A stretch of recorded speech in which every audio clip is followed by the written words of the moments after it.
भगवत कृपा पात्र को कोई प्यार नहीं करता। आपको लगेगा कि ऐसा कैसे, क्योंकि कृपा उसको कहीं फंसने नहीं देती, हर जगह से हटाकर और प्रभु के सन्मुख कर देती है।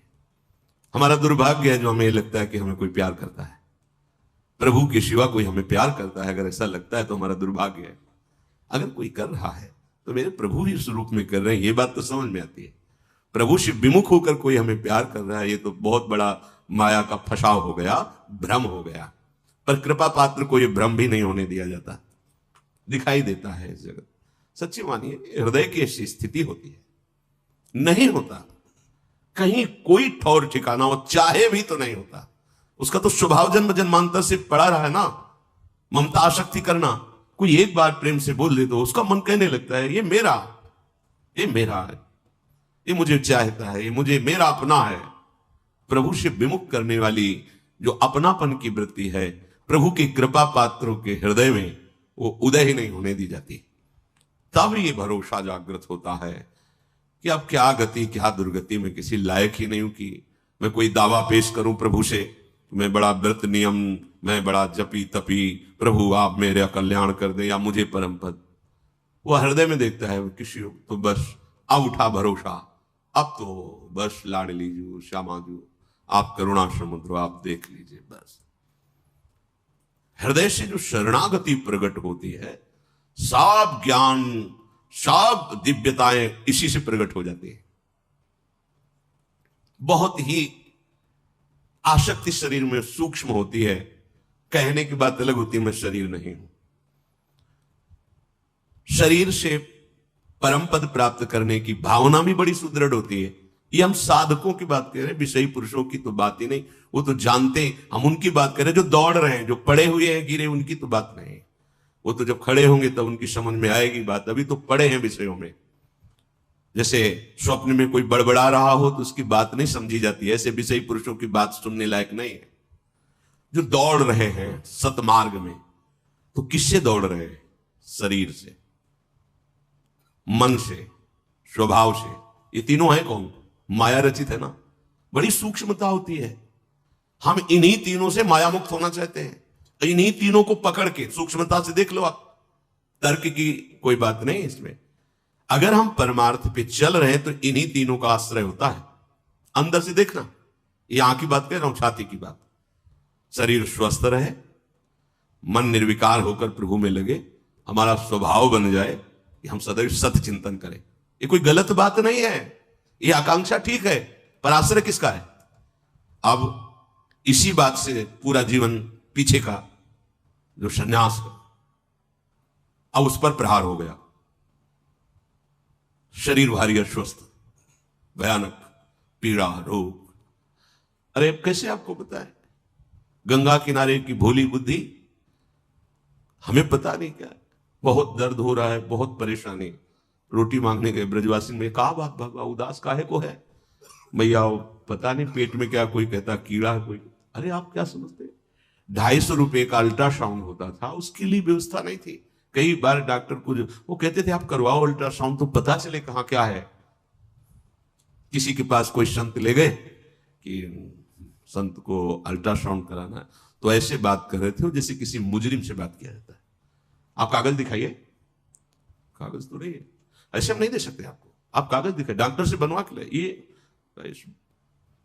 रहने दीजिए, आप रहने दीजिए। ऐसा वो माई ने कहा मैं दवा बताऊं, वहां मिट्टी का तेल पी बाबा, दूध मठा दही घी की तो कुछ बात होती है तो समझ। एक बोतल मिट्टी का तेल भर के दिया और कहा खाली पेट पी, सब ठीक हो जाएगा। मिट्टी का तेल, किडनी खराब, पता तो था लेला, और भीषण कष्ट। एक था बल, संयम से चलो, साधन में रहो। किसका? इसी माइक शरीर का, इसी अंतःकरण का, इसी स्वभाव का। ये बंधन है, मुझे पता नहीं चल पाया। बड़ी सूक्ष्म विषय, अगर उपासक हो तो हमारी बात समझोगे। साधन चल रहा है, भगवत मार्ग में चल रहा है, आश्रमों पे बैठ, पूर्वाभ्यास, सब साधन बिल्कुल ठीक। तो सुख किसका मिल रहा है? साधन का। भरोसा किसका है? जिससे साधन बन रहा है। किससे? शरीर से, अंतःकरण से, स्वभाव से। आश्रय किसका है? साधन। साधन से वो परम पद मिलेगा। समझ में? बिल्कुल यही था, यही था। जितेंद्रिय, ऐसे ऐसे ऐसे। अब मारा तीर, जो हमने आश्रय लिया था अब हो गया। जब पता चला किडनी फेल, क्या होता है, मर जाता है आदमी, बिल्कुल पता नहीं किडनी कौन सा अंग, हमें क्या पता, मर जाता है। कब? कभी भी। अच्छा, अब लगा कि ये भी गया, जिसके भरोसे से साधन चल रहा वो शरीर गया। अब मन शरीर के, अब इस समय ये पाठ, इस समय ये आचरण, इस समय याद, अभी ठिकाना जिसे परमानंद कहते हैं वो केवल केवल इनके त्याग से उत्पन्न होता है। ये बात नहीं समझ में आई थी?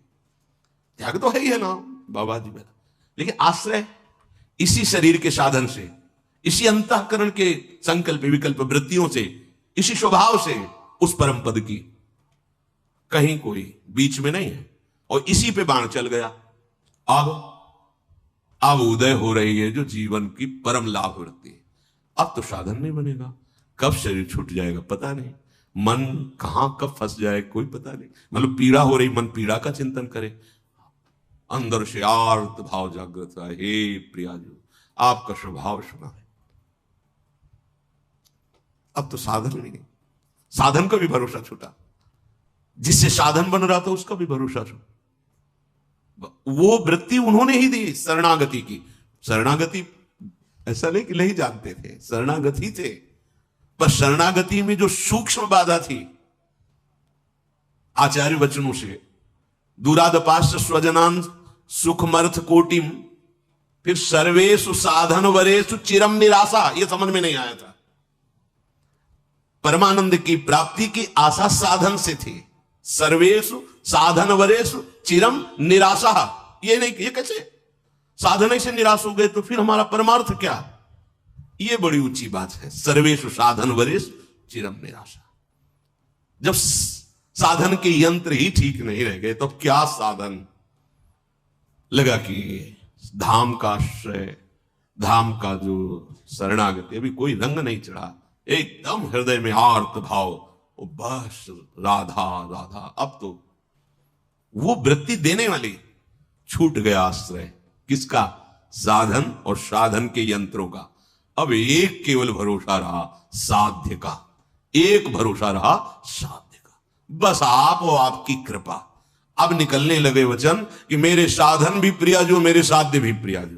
ये हम कभी नहीं सोच पाते, कभी नहीं समझ पाते, कभी नहीं हो पाता, ये कभी नहीं हो पाता। ये उन्हीं के विधान से हुआ, क्योंकि स्वभाव अपना, साधन अपना। तो ये जो आचार्य चरण बोले सर्वेषु साधन वरेषु चिरम निराशा, ये बात कभी नहीं आती, ये उनकी कृपा से। जब ये बात आई तो फिर बात की बात प्रकाशित हो गई, उन्हीं की कृपा। बस अब नरक स्वर्ग अपवर्ग आस नहीं त्रास, न जीने की आस, न मरने की आस, न गति न दुर्गति, कोई प्रश्न नहीं, कोई समाधान चाहने की इच्छा नहीं, हो गया। इसे कहते हैं आश्रय। ये जो चर्चा की ना, ये छाती की चर्चा इसीलिए हृदय की कि आप प्रमाण सहित समझ जाएंगे। अगर इसे सत्संग में आप हृदय से समझ जाओ तो प्रतिकूलता की जरूरत नहीं। पर क्या होता